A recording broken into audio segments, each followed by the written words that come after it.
Fala, senhoras e senhores, bem-vindos a mais um episódio, esse é especial, porque esse aqui é um micro episódio, ele vai ser um pouco mais curtinho, mas é com um tema muito importante. Tenho recebido algumas dúvidas lá no Instagram, no LinkedIn, das pessoas falando sobre gestão do tempo, mas quem mais me chamou a atenção para essa pergunta foi o Robinho, que trabalha aqui com a gente. Fala, Robinho, um abraço para você aí.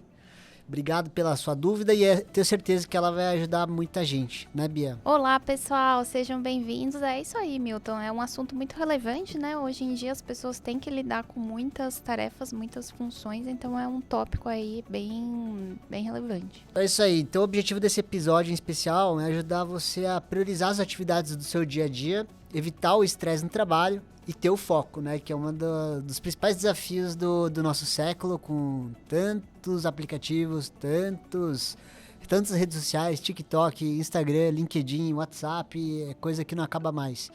E o Robinho tava falando aqui pra gente que ele tava com uma dificuldade de fazer gestão de tempo, porque ele tá com muita demanda aqui na Workstars. Então, se não conhece a Workstars, fica até o jabá pra eles, que é o nosso estúdio produtora que ajuda a gente a construir o Venture Fellows.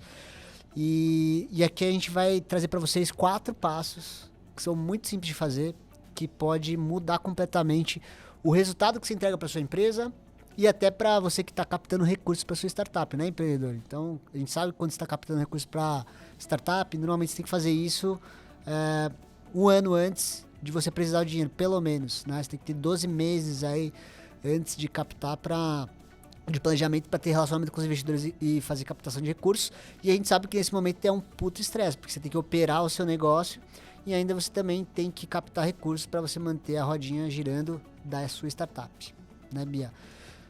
Bom, para a gente começar, eu vou pedir para a Bia falar qual que seria o primeiro grande passo para a gente cuidar melhor do nosso tempo.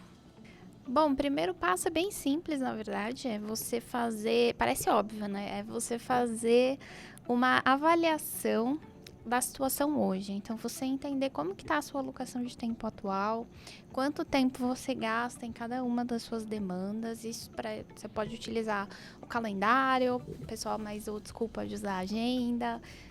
Tem até aplicativos que fazem esse controle de tempo aí de cliques e tal, para você entender quanto tempo, quanto de energia você está dedicando, né, para cada uma das suas atividades. E você vai conseguir depois, né, avaliar se isso está adequado, né, aos objetivos que você quer alcançar. E também a alocação, né? Será que sou eu que deveria fazer essa atividade? Então, acho que esse aí é o primeiro passo, entender a situação atual. Eu vou falar como que eu faço. O que eu faria, você que está começando a fazer isso, gestão de tempo? Primeiro passo, pegar lá seu Google Agenda, né? No caso lá na Venture People a gente usa o Google Calendar. Pega lá o Google Calendar no seu dia a dia.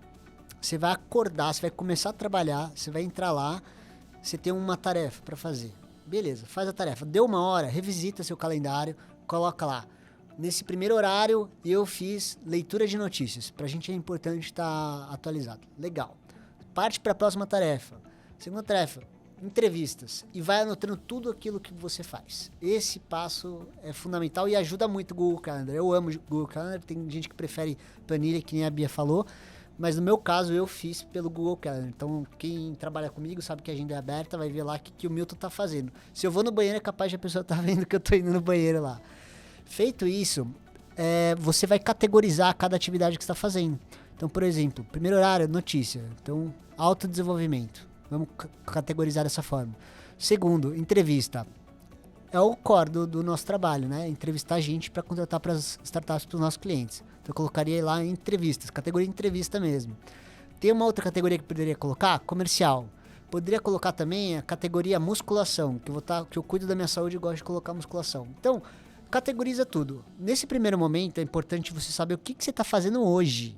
Então não é para você se puxar, não, eu vou gastar tantas horas por semana. Não, essa não é a hora de você fazer isso.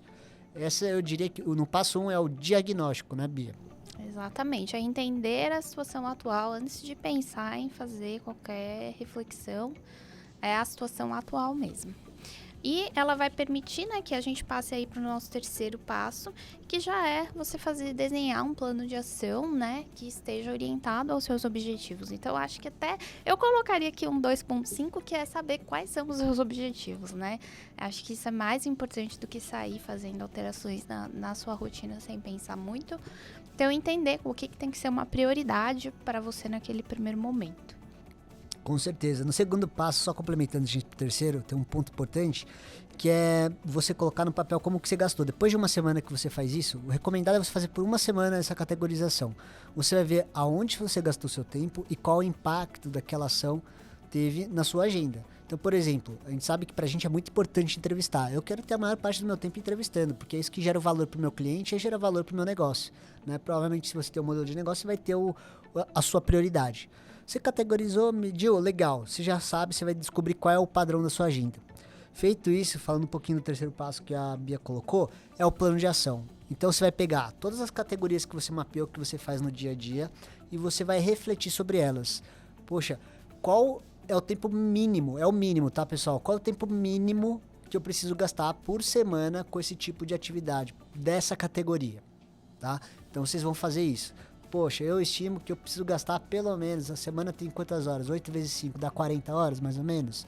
Vamos supor que 50% do meu tempo tem que estar em entrevista. Então eu já sei que o mínimo eu tenho que estar conseguindo preencher minha agenda com entrevistas. E aí você vai colocando lá o tempo para musculação, o tempo para relaxar, o tempo para fazer comercial, o tempo para fazer planejamento, o tempo para você executar projetos de longo prazo. Você vai colocar tudo isso no papel. Feito isso, você vai ver que cada categoria tem um impacto. E qual é aquele que tem o maior impacto? Retorno sobre o investimento, né? Existem outras formas. Falando um pouco sobre retorno de investimento, falando de impacto, você tem que encarar o tempo como investimento, como se fosse um investimento de longo prazo. Então, para onde que vai o seu tempo para você ter um maior retorno? O investidor quer isso. Você é o investidor da sua carreira. Aonde é que eu vou colocar meu tempo para gerar mais valor para minha empresa e para as pessoas que estão próximas de mim? Então, você vai fazer isso, tá certo? Vamos para o quarto passo? Quarto passo já é partir para a execução, né? E a gente recomenda aí a realização de sprints, então determinar o tempo que você quer passar em cada uma das atividades.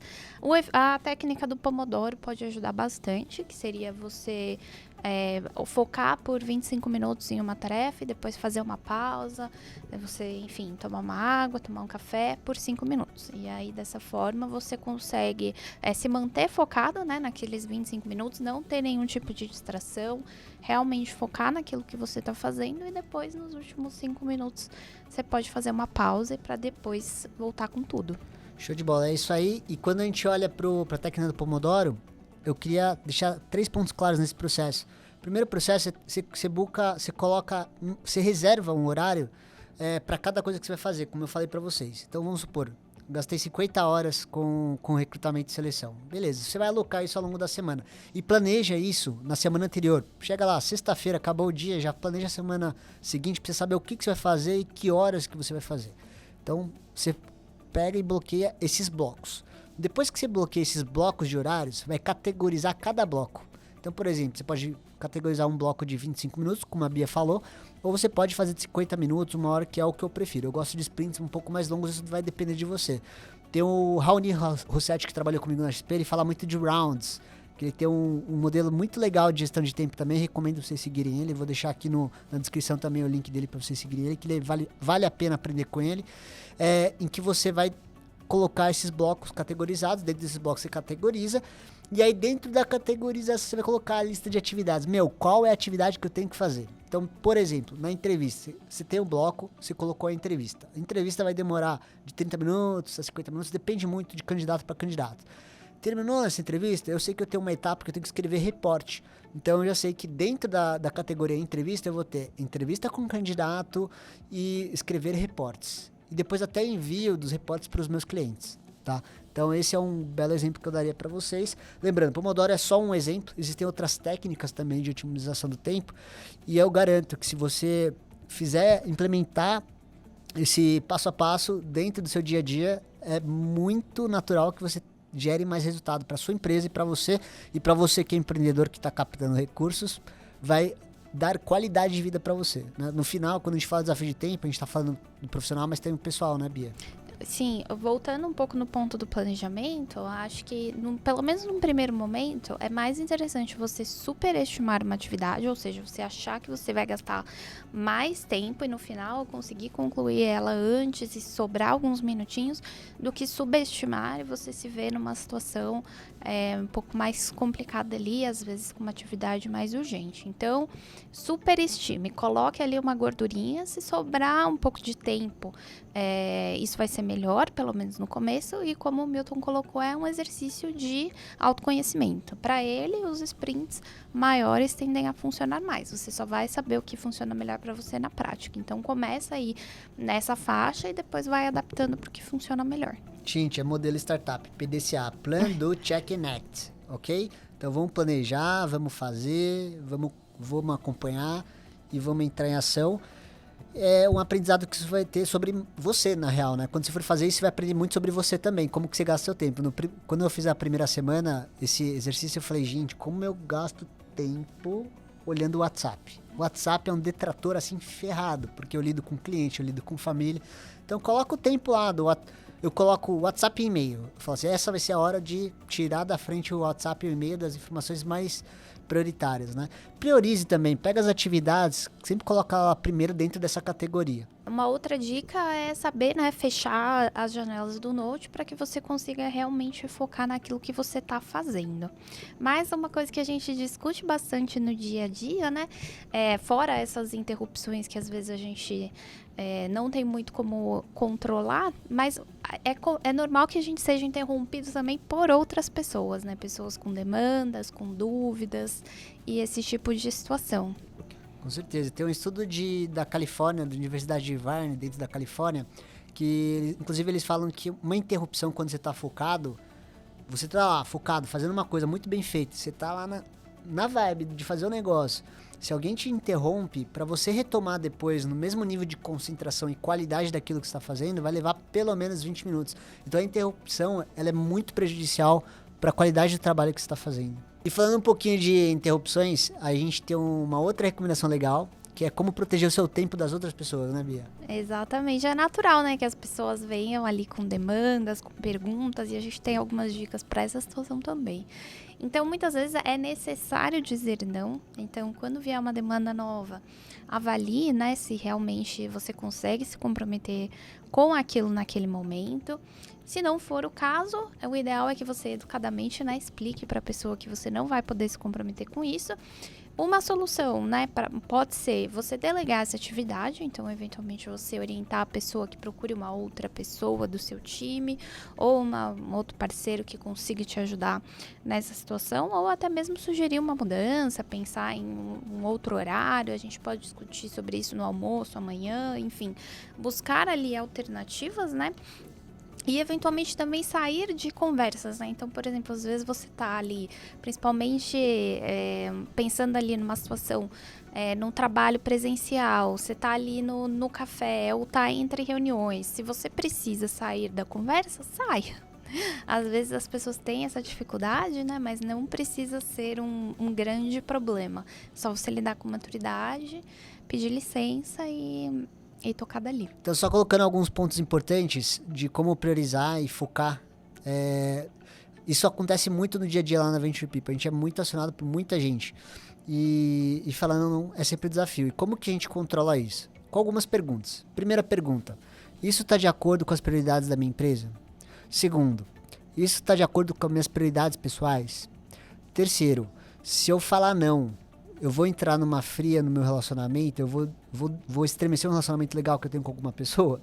Você tem que considerar isso. E aí, sobre essas perguntas, se para qualquer uma dessas perguntas a resposta for não, você já sabe o que fazer. E se for sim, aí você reflete dentro da sua lista de prioridades.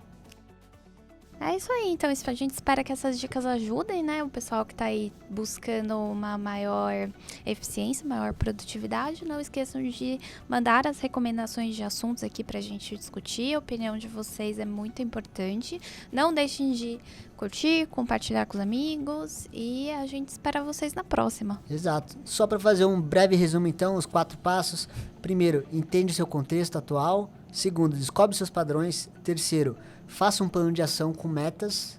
E quarto, aplique alguma técnica, tipo, por exemplo, o Pomodoro. Tá bom, pessoal? A gente vai deixar um template aqui na descrição do vídeo do YouTube e do Spotify. Vocês podem acessar lá de como que a gente faz uma organização de agenda no próprio Word mesmo, tá? Mas a minha recomendação é o Google Calendar, que é mais cômodo, ou o próprio calendário do Outlook. A gente fica por aqui. Não deixe de compartilhar com seus amigos. Obrigado, Bia, pela sua colaboração. E vamos para a próxima. Até a próxima. Tchau. Tchau, tchau.